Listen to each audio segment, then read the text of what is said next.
Hey guys, it's Robin, RsIslandCrafts, and welcome to my studio.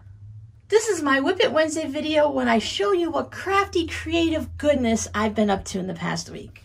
Before we get into the crafty goodness, I just want to say that my heart goes out to everyone in the Gulf Coast states that have been dealing with that hurricane that came through. She was a scary one this time, and I know I'm recording this Monday morning, and there's still a lot of effects going on from that. And what's crazy is it came through on the anniversary of Hurricane Katrina. I heard on the news this morning that it tied for one of the most powerful hurricanes that came through. It was actually stronger than Katrina, and it tied with another girl's name that I don't remember. So I hope everyone in that area is safe and is okay. For those of you that evacuated, I know how scary it is not to be in your place and to see what's going on. So I hope when you return home that you get really good news and that you have very minimal damage. That's always the dream, right? That we go home to a home that is still there.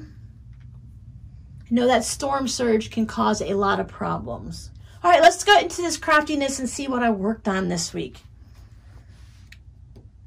This is the tutorial from Friday where we did our little black and white calculator strips and then added some fun bright rainbow colors.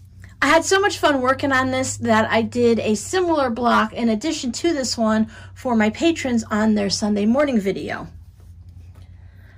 Now, if you're interested, I decided since this block is very similar to that one that I put this video from my Patreon page is up for public viewing. I'll put a link down below in the description box if you'd like to go and see the video.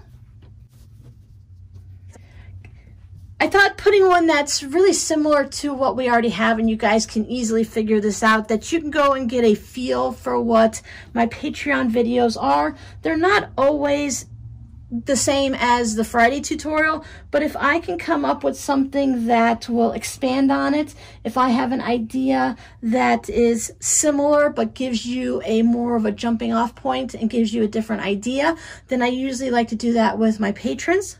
So as you can see, I added just a little red accent strip, and this time I chose my colors to be identical. So on one side, I put the purple, and the other side I did the orange, and then the yellow, and then the green, and then the blue, and then the pink. And that way, when you play with this block, you're going to get secondary patterns, and you'll have this little diamond square looking thing. Well, it'll be all bordered with orange, and then you'll have the green and then the pink in the center, and the same thing in the other areas. So I thought that would be just a really fun block to expand and put into a quilt. I was going to do that one, but I'm not sure. I might want to do this version. I really like having that accent strip going up against those blacks and whites. So I have another one of my little bins. I've told you guys before that I really love these little types of bins. They're great for putting just little projects in like this, so I can throw all my scraps in, just like when I'm doing my little one color scrappy blocks. So I put them all in here, have my papers. I've been saving all of the cutoffs, decide if I want to turn them into some type of crumbs or something like that. I don't want to toss them yet. At the end, I can either go ahead and toss them or pass them on to someone else who loves to do crumb blocks with those size pieces. Plus there's some bigger ones in here too. So that's going to be, in addition to my scrappy one color blocks, that's going to be one of those things that I work on regularly. I didn't make any scrappy blocks this week because I was busy playing with these and a couple of other things. And I hadn't decided yet how I wanted to sew this together, whether I wanted to turn this into a tote bag and have the X and the O on either side, like I'm going to show you with the other project, that tote bag that we're working on the live stream. So I wasn't sure if I wanted it to be like this or if I wanted to turn it into something where I have more of a zigzag, but I know that this needs to be my quilt. This needs to go on my bed. So we'll see what happens. It's definitely going to be one of those long-term projects where there's no end date because we're dealing with scraps and string blocks and the calculator strips. And I have a Halloween quilt that I keep on my bed. I also have a Christmas one too, so I can switch out whenever I feel like it. And I have one for Valentine's Day. So for someone who lives in Florida and doesn't need very many quilts, I do have several in my stash. And if nothing else, this is a very relaxing project to work on. So last week's tutorials were more of things that I had to prepare ahead of time, and it would take me an afternoon or most of a day or something to get those blocks ready. So that's how I spent most of my week, doing YouTube, Patreon, comments, making those blocks. So when it came to the weekend, I was going to work on my daughter's quilt, but I decided to put a little bit of time into the thing that she wanted for that gaming channel. So I have 4 going, and I was looking, first I had them all pretty close to scrunched up similar to this, and then it didn't quite look exactly right. So then I noticed on their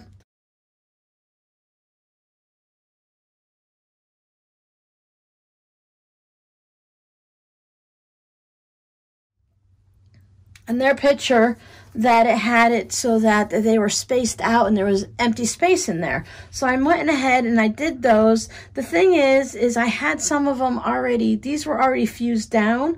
I could trim, I could peel the fusible up and trim a little bit, but this one, when I peeled it up and I trimmed it, I got them a little bit far away. But that's good because, I mean, it's not good, but it's all right because I'd made 4 of them and she only needs 3. And I think once it gets onto the blue background and gets all stitched down and has everything done, that it's going to be okay. Plus, they're going to non-quilty type people, and you really can't complain because I did the best I could to match the placement.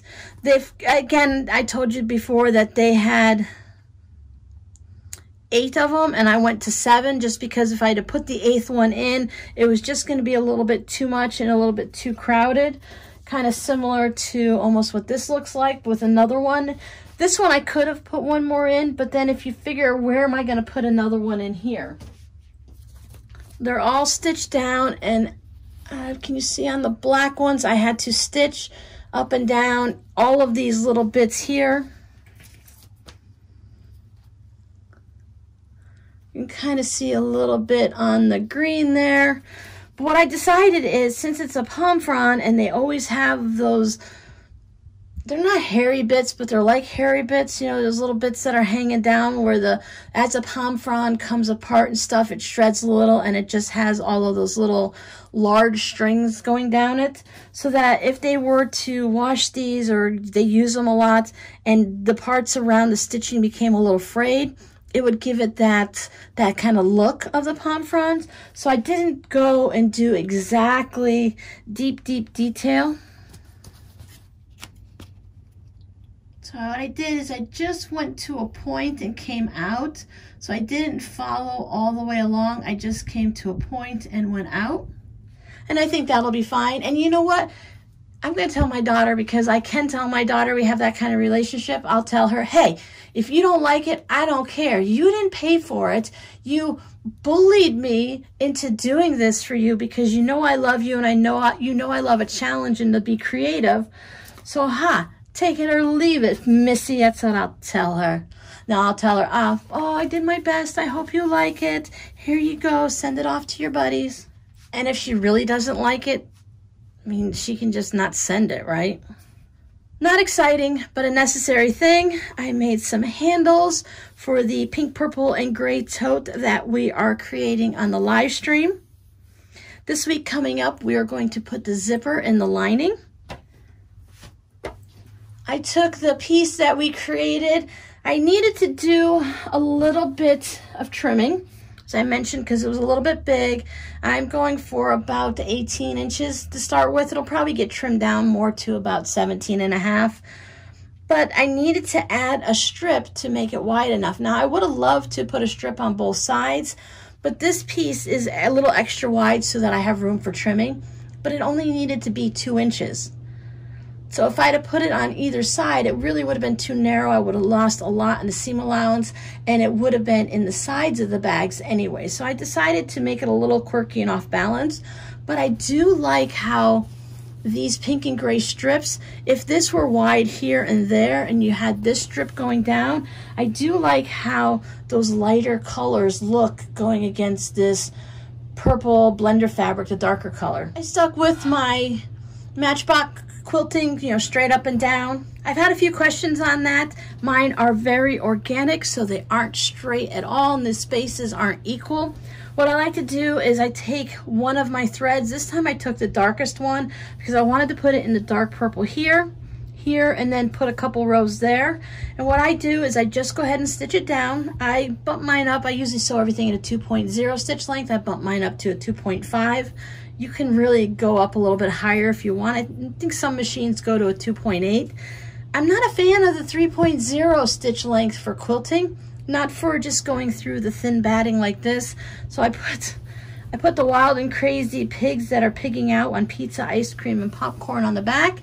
This will be a secret inside that if you don't watch my videos and you purchase this bag, you'll never know it's there. I put the back so everything's a little bit lighter, even though it's not going to show through.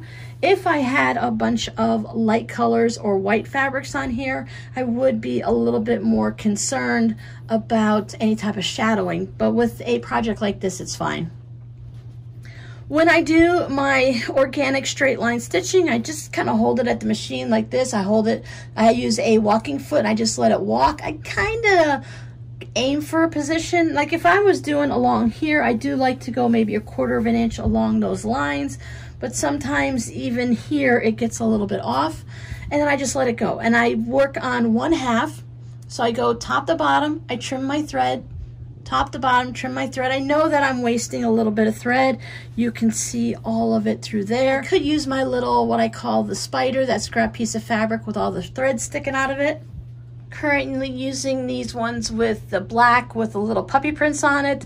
This has some ink marks on it for whatever reason, so when I was trimming up to do the black and white strips on the calculator, I found that, so I just took them off and I used them for this project. Well, I shouldn't say project, I just use it for my scrap under the sewing machine, but I don't bother because it's just an extra step of putting it on, clipping before and afterwards. So I clip my threads. So I did all my dark purple just because I only needed to do a little bit of it, and then it would help to also remove some of the pins. So then after that, I chose a pink. So I was going from, after I did the super dark, then I was going from like light to dark. I chose these as my colors to quilt with. So I just went to my pink and I put some pinks about a hand's width or so apart, just stitched top to bottom as best as I could. But when I get over to this side, I can choose to either fold this over or I just flip it around.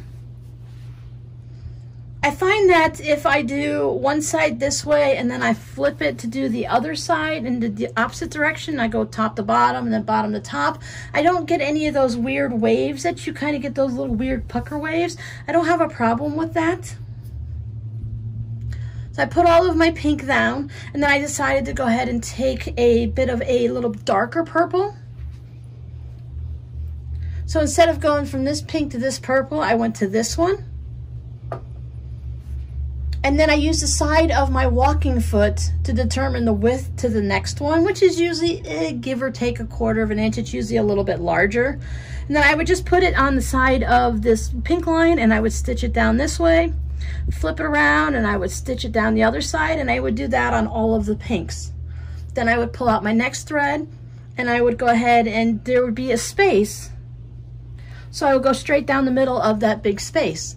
And then I put my next thread on either side of it. And then my last thread, I just kind of go through and randomly put it anywhere that it looks like it needs a little bit of extra. So I don't want to have any wide spaces. I like to keep them a little bit closer together. So that's how I do my matchstick quilting. I do keep a little bit away from the edge, only because I don't like when you put it into the seam and you have some stitching in the seam on this one row and then some pops out, some goes away. So I just leave it open. I'd rather have a little bit of a gap. I also know after I trim this up, if I notice that I'm trimming it right here and I'm still leaving this big gap, I could pop it back underneath the machine and add another stitch line to it. That way I'll know exactly where my edges are, and I can decide to keep it about 1/2 an inch or so away from the edge. So this is the side that you guys helped me design on the live stream. So I designed the opposite side, and I'm going to show you what that looks like. More piggies. And this is what I decided to put on my side. So I started out with the O block, just like you guys started with the X black on the other side. And on this one, we did that bit of a wide gray border and then just a little couple rows of the narrow deep purple. So I thought on this one that I would just took an inch fabric of white and I bordered that with the white so that it gave that bit of a frame and it helped that center pop out. And if you remember, I made these half square triangles with this plaidish, scratchish, whatever type of black and white fabric because I thought it was going to look good, and then it didn't work on the other side. But then I thought if I put it into flying geese and I could put the black towards the outside, that it would have this little design element to it. It would bring in another color that's a little bit darker, but with the white it still keeps it from being super dark. And then I was able to add in that purple that I wanted to use on the other side. So you guys are absolutely 100% right to use that deep dark purple blender on that side. And I think that I was 100% right to use this purple on this side. So it gives you an idea of a variety of things you can do with the same exact fabric and blocks and just change it up a little bit. This would be great if you had two pillows. So you could put the X on one side of the couch and the O on the other, or you could put his and hers on the bed. Or do like I am and turn it into a tote bag. Now the reason I had to put that extra fabric on the other one is because once I made this guy, he is determining the size of our tote. So this is hitting right at about 18 inches. Now it's not going to be a quilt.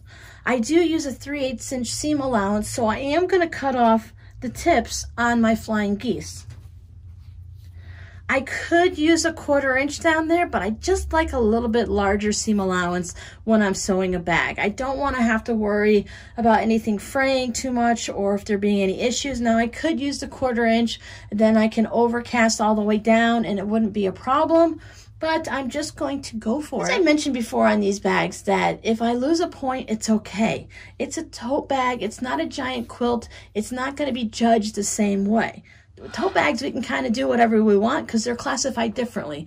All of that to say that if I lose my point, it's going to be fine.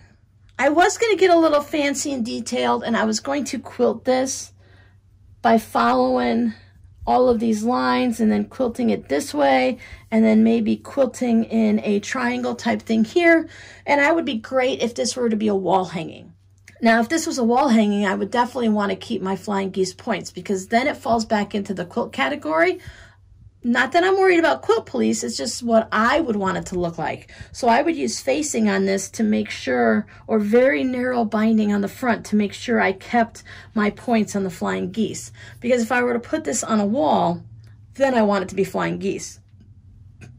I know it's strange on how I justify thinking that way, but that's just how I think that and when it's a quilt, it needs to act a certain way. A pillow can be different, and a tote bag can be totally crazy. But for this, I'm just going to go ahead and do my straight line quilting again. I will probably use something light. I'm just a little concerned. I don't want to use anything dark purple to go through this white. That's my only concern there. I'm not going to, but I could kind of quilt around the white, maybe quilt the center, and then quilt all the sides separately or something. But I'm just going to go ahead, do the matchstick quilting all the way through and call it a day. I thought this purple would be nice to go with the handles because, crazy, I know, but my lining is going to have the same color fabric for both sides. Both pieces of lining are going to be the light purple. So I thought I'd bring that through. And then when we go to do our pocket, I picked out this purple fat quarter for inside the pocket. So I thought it'd be a nice contrast against the light purple. Give you a bit of an idea of the two of them. I mentioned this before, tote bags have two sides. One side is against your body and the other side is out to the world. So you can decide if you want to be the X one day or the O the other day and flip it around and go either way. This tote bag will be going into the shop when it's finished. So if anyone wants to claim it ahead of time, just go ahead and send me a message. And then once it's finished, I will list it in the shop for you. Otherwise, I'll just list it and whoever wants it can grab it whenever they want it. So not every week is about how much you can get done. It's about how much you enjoyed what you did get done. So that's what I've been working on this week. So remember, go check out that Patreon video. It is linked down below in the description box. Just wanted you guys to see how those videos feel. I think they have a different feel to them. It might just be me. You guys can let me know if they feel a little different. Because it's a closed group, that it's a group that's supporting me, I know that those people want to hear what I have to say and what to see, what I'm working on. I feel like when I'm talking to them, I'm a little bit more relaxed. We have more of a conversation, and the videos can be short or they can be super long. It definitely feels, for me, it feels more like we're sitting down at the table together, just chatting and talking about our projects and working on things. I do use Patreon also as a way to talk things out, to discuss with my patrons, and they help me out and decide, you know, should I do this or should I do that? And sometimes just talking to people and saying it out loud, as I'm sure many of you guys know, it helps you come up with a solution, or you see things that you didn't realize. We also talk about mistakes and how to fix them, and just a variety of things over there. You never know. As I said, not every week is going to be in tandem with the Friday tutorial. There are times when it's just totally random and it's whatever I feel like working on or people have requested. So as a code word, I'm just gonna go ahead and use Patreon. I will put it right here so you guys know how to spell it. So if anyone's interested, check that out, or if you just want to use the code word. And later on this week, I'm going to be choosing some to send out fabric postcards to. So if you would like to have a chance of winning a fabric postcard, make sure you use that word Patreon in your comment. Thanks for hanging out with me each week, and I'll see you guys Friday morning when we are going to talk about putting zippers in our tote bags. So have a great week, and I'll see you next time. Bye.